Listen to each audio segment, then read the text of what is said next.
Hey everyone, this is Lorre Wilson with eXp Realty, real estate for the tri-state, and my business partner this way. Hi, Rebecca Holmes. Well, to me, she's the other way. So To you, she's the other one. She's over here somewhere. And then Ryan Ramsey, he's a lender. Go ahead, Ryan, introduce yourself. Ryan Ramsey, I'm with Stockton Mortgage Corporation. I'm the branch manager of the Ashland, Kentucky office. Okay. Well, last week, we just all three sat here and said we should have recorded this last week, because last week, the three of us did the same thing that we're doing today. And we were talking about the Department of Justice lawsuit and how that could cause buyers to potentially have to compensate buyer brokerages. And so, you know, in an effort to try to educate people and let them know how, if this happens, how is this going to affect buyers that are getting loans, Ryan? Well, I mean, when it comes to buyers getting loans, if the buyer is compensating the realtor themselves out of their own pocket, I mean, it just becomes more money that they're going to have to come up with themselves. I mean, right now you're looking at a buyer who's coming up with more likely some sort of down payment. They've got their closing costs, their first year's homeowners insurance, prepaids, and now on top of that, they're going to have what we'll call an additional closing cost of their realtor's fee, Right. whatever that may be. Right. So that's all the more money they have to come up with. And then when it comes to getting a mortgage, any funds used for a closing, we've got to verify. So we've got to know where those sources come from and what they make sure it's an acceptable source for the mortgage that they're getting and such. So, and then the other drawback to it is a lot of times when you got buyers, they're going to pay their realtors, that money's got to come from somewhere.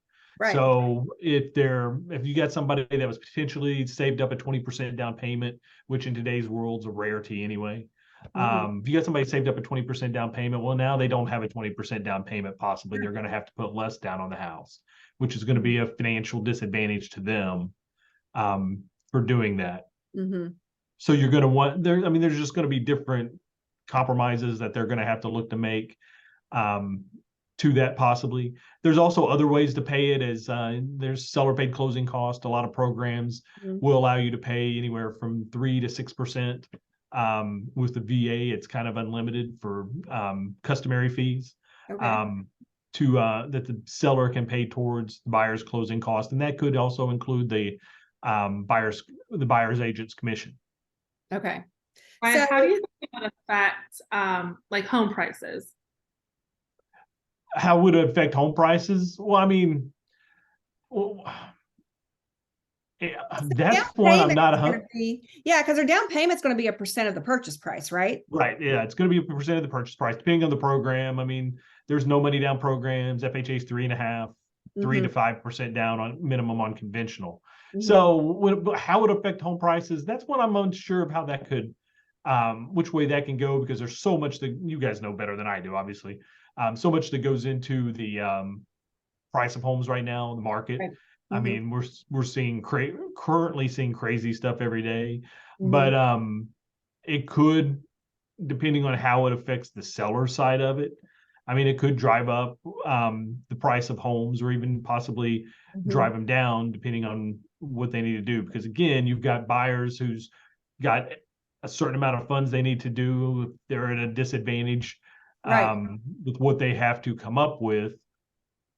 That's what I would assume, is that they would start looking at a slightly lower price than what their budget, originally would entail. Because well, I mean, and a good way to think of that also is how our current interest rate market is. I mean, you guys know as well as I do, 18 months ago, interest rates were in the 2 and 3%, and payments were substantially less. You take the current rates in the 7s. When it comes to qualifying, the payments are substantially higher now than what you're going to get, what you would have had then. And people are just having to compromise. That $200,000 home that they could have afforded 18 months ago now is maybe $150,000. Right. home. Yeah. So, I mean, my gut's telling me that if this lawsuit goes through, it's going to do the same thing. I think it will because of the interest rates, right? And because of the percent that they have to have down, if that's the loan type that they end up getting, if they have to add yet another fee on top of this, I think they're going to go, okay, well, then that's going to take out of my little bucket that I had saved for a down payment. So if that's the case, then what price point can I be at with this down payment now?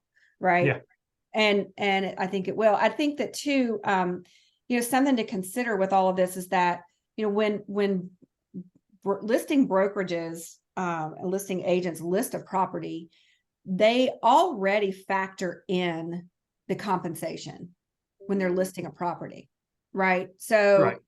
The seller, you got to make sure that if they have a loan, it's an existing loan that's paid off, and then there are attorney fees, and there are other things that factor in. But I was talking to somebody yesterday, and she said, you realize that there are 5 professionals in a real estate transaction.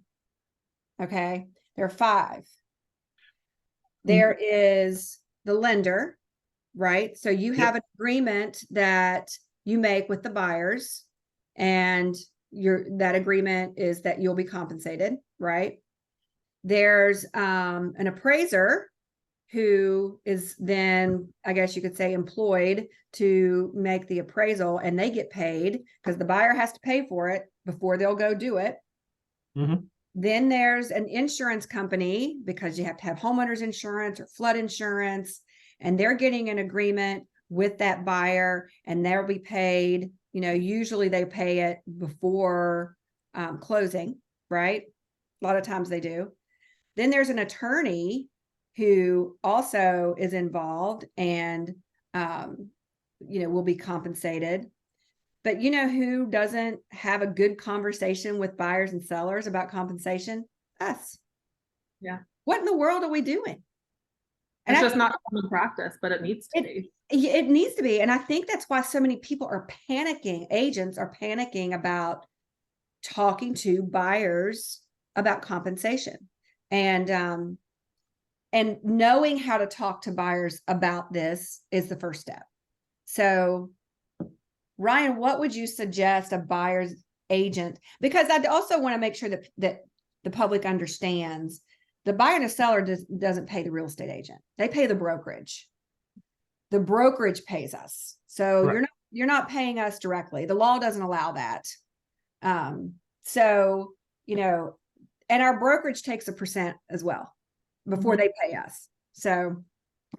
Well, and to answer that specific question, I think real estate agents, buyer's agents, let's be a little more specific there. Okay. They're going to have to educate themselves a little more about the total cost of what goes into this. Because I think with a lot of buyer's agents now, because their buyers aren't really, nothing's really coming out of their pocket. The commissions are coming out of the seller's side of it. Right. They don't worry about educating, and then they leave it up to the lenders to talk about closing costs, prepaids, right, and all those other expenses that go into it. Now they're going to need to be versed on that because they're going to have to upfront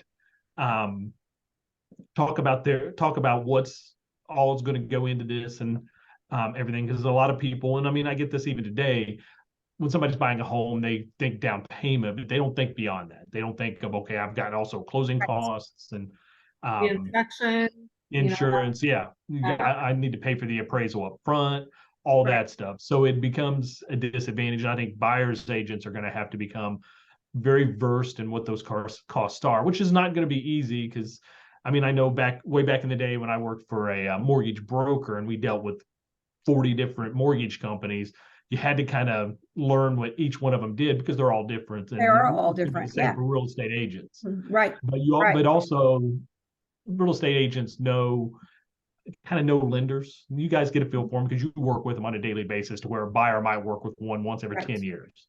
Right. So you kind of get to know who's ethical, who does good work, who's fair, so that you can advise them on what's best for them. Because a lot of times that's what happens. And this is what I think could be the potential tragedy of this whole thing. Because I think this whole lawsuit's being written up as a way to protect the consumer. But it might be protecting one half of the consumers in this case, which is the sellers.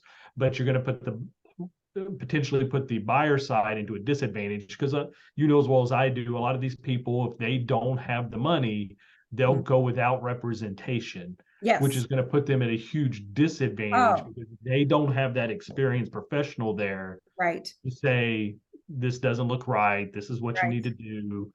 Do you need a home inspection? Can you go without it?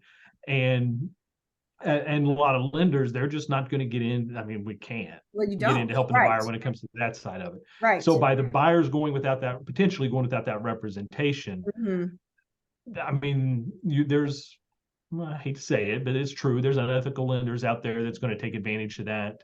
You don't know what kind of fees you're going to get charged.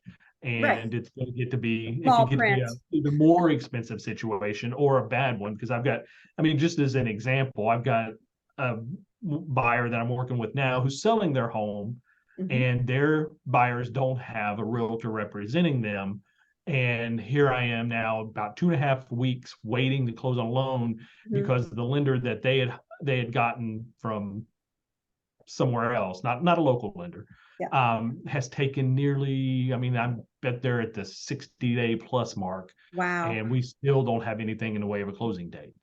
And if I feel that if a realtor was involved there representing them, there'd be a lot more checks and balances to that. 1,000%. Yeah. Because the buyer just doesn't know what they're doing. Well, no. And if this is out of the norm. And they shouldn't know what they're doing. They don't, it's like they go to a job every day. They know what they do at their job, just like us. I mean, you, Ryan, Rebecca, and I, we know what our job entails. We do it every day. But you brought up two really good points that I want to touch on. Well, one really good point, but one that just occurred to me. If this lawsuit moves forward, who else is going to reduce fees? Do you think lenders will? Do you think insurance companies will? Do you think appraisers will charge less? Do you think, inspectors will charge less? So, nothing against anybody else, but why are the real estate agents the ones expected to take the hit? Because all of those people factor in a real estate transaction. And I think that the focus just being on the real estate agents is unfortunate because, like you just said, buyers and sellers need representation. They don't understand that. And I've told buyers and sellers this before. No, the law says you don't have to have representation.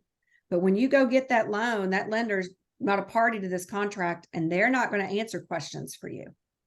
Their E&O insurance doesn't cover. I guess you guys have E&O insurance like we do. Yeah, it is not going to cover giving a buyer and seller advice on how to negotiate the couch that's in the living room or whatever. Yeah. Well, and even for I mean, like I said, realtors see, and they're in multiple transactions. So it's something they see every day. So if something doesn't feel right, doesn't look right, they're there to say, hey, something doesn't seem quite right about this. Maybe we ought to ask a few more questions. Sure. And that's what they need. I mean, that's why they need to have an agent there, somebody representing their interests. Yeah. Because like I said, they can lose a lot of, they're the ones that stand to lose potentially more money. Yes. Because there's nobody there taking their interest up front. Statistically, sellers net more money when they're represented. And I was on a Facebook group a couple of weeks ago, and there was a buyer who stated that they were looking for land in southern West Virginia, and they wanted for sale by owner because they thought they'd get a better deal. I mean, what's that tell you? That tells you right there that a buyer is not going to go through a real estate agent because they know that they can probably find a seller and pay less. But the sellers are just hurting themselves. Totally hurting themselves. And that's what I was going to say on our last conversation with you, Ryan. I remember you said that the transactions that you have had the hardest times with are ones that are for sale by owner or unrepresented. Can't stop. Yeah, I love transactions where realtors are involved because you got a team to help get it to the closing table, and they get there faster. I mean, the ones that take the longest and you have the most difficult with is the ones that don't have a realtor involved. So, Mhm. and I mean, from the buyer's perspective too, if a buyer doesn't have a realtor involved and you've got a home that's listed by a listing agent, I mean, do you guys, when you're taking a buyer around and they're getting ready to make an offer, do you just, okay, this is what they're asking for the house, or do you do your market research to Oh, make yeah. sure that's a fair asking Oh, price? yeah. Oh, How absolutely. many people are going to overpay for homes above market value potentially Mhm. because they didn't have an agent there doing that research for them up front Sure. and saying, hey, this home's overpriced. Sure. Why Well, don't we yeah, go ahead and we do run this? comps. I run comps when I list, and I run comps when I have buyers, you Yeah. know, because that helps to determine what to offer and what to ask for. And also keeping in mind, if that buyer does need seller's assistance with closing costs, that's factored into it as well. I was at a closing, it's probably been several months ago, and the lender, we were talking about they were having the same conversation, and his experience was interesting. He said he had for sale by owner, buyers unrepresented, $77,000 purchase price. Appraisal came in at $126,000 because sellers didn't want to hire a real estate agent. Oh, yeah. Oh, I see that all the time. I'm like, do you see? What they're losing is a lot more than the, whatever percentage commission that they would have been. Yes. Yeah. I mean, if the appraisal came in at 126, I mean, we potentially could have listed it at 135. It's crazy to me. And here they sold it for 77,000. And of course, when the appraisal comes in at or above the purchase price, there's no action that needs to be taken. But if it comes in below, then we have to have a conversation. Yeah, and a lot of sellers miss that because I mean, you save yourself, I don't know, $6,000 or $7,000, Sure. cost yourself 50. Oh yeah, Yeah, yeah, at So- 1,000%. Well, our 15 minutes are up, and I can't believe how fast it goes. Ryan, do you have anything else that you want to add? no, nothing that comes off the top of my mind. I think we've covered a lot of bases. I think again, if this was to push through and buyers have to start paying their own agents and things, I think people need to look. Whoever's making the decisions on this, who's ever considering the ramifications of this, again, they need to look at both sides of this because you might be you're going to basically protect one side of this and reduce their commissions, but you got to know the reality of what's going to happen on the other side, and it could potentially be more harmful to the consumer on that side of it. So I mean, let's not. And one of the arguments is that the seller pays the listing brokerage. The listing brokerage pays the agent who listed the property and then offers compensation to a buyer. So once the seller pays the brokerage, right, the argument is it's not the seller's money anymore. It belongs to the brokerage. And that's what I then can do with it what they want. I think what might have happened, I don't know exactly, but my guess is that there was no conversation with the sellers about how that compensation works. So they felt that their money was being put toward the buyer's brokerage. And so again, I mean, it just goes back to education, transparency. Rebecca and it does about it all morning. I don't know I mean, and that was kind of my thoughts to it. You agreed to list your home. You agreed to the commission up front before you signed any papers. Right. So, once you've paid that commission, it's not your money anymore. What's it matter to you where it goes? Right. So if that realtor wants to share, more power to them. We should think about the fact of where does this money come from that the sellers pay to the brokerage? The money typically is going to be coming from the proceeds that they make from the sale, which is financed by the buyer. True. So, it's this kind of full circle. In a way, the buyer is paying. Well, yeah. I mean, I think there's a lot of different angles to look at it for sure. Well, and who's to even say if all of a sudden the buyers have to pay their own realtors commissions, that the commissions on the listing side of it's going to go down? Sure. There's not going to be a lot of brokers out there still going to charge the same commission and just keep it all anyway. So you're doing nothing for the sellers at that point. Absolutely. Yeah, that's a great point. Doesn't mean the seller is going to save any money. Yeah. No, not at all. They could still charge a commission. Just I'll just keep it all. You're right. Yeah. That's a really good point. Hadn't thought of that. Yeah. I mean, you got a lot out there that won't, but you have a lot out there that will. It's Well, just, they're used to it. That's Yeah. what everybody's, that's what everyone, I shouldn't say everyone. Let's just stick to our area. That is what is most common in our area. Right. And so why would they change that? Because it doesn't mean we do less work. Right. We don't do less just because we're not compensating the buyer's brokerage. We're going to do the same amount of work and spend the same amount of money before we even get paid. So that won't change. The service and representation won't chanch. I like that. That's a good point. Yeah.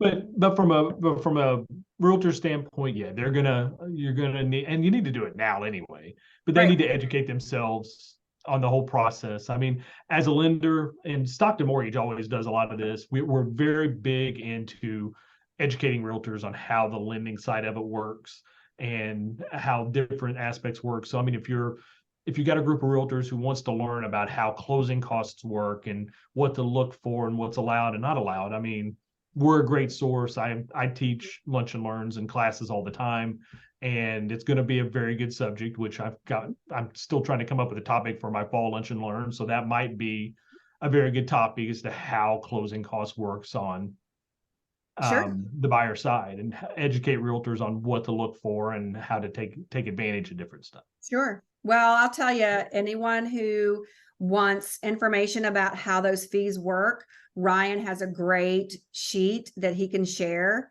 And you can share it with buyers and sellers and real estate agents, right? Yeah. I mean, well, the one I shared with you guys was mostly for realtors, but yeah, I've got another one that's for the consumer also. Okay, great. So Ryan with Stockton Mortgage, thank you so much. We'll see. Thank you. I appreciate the invitation. We had a good time. Great conversation. Everybody have a great day. All right. Thank you. Bye. Bye-bye.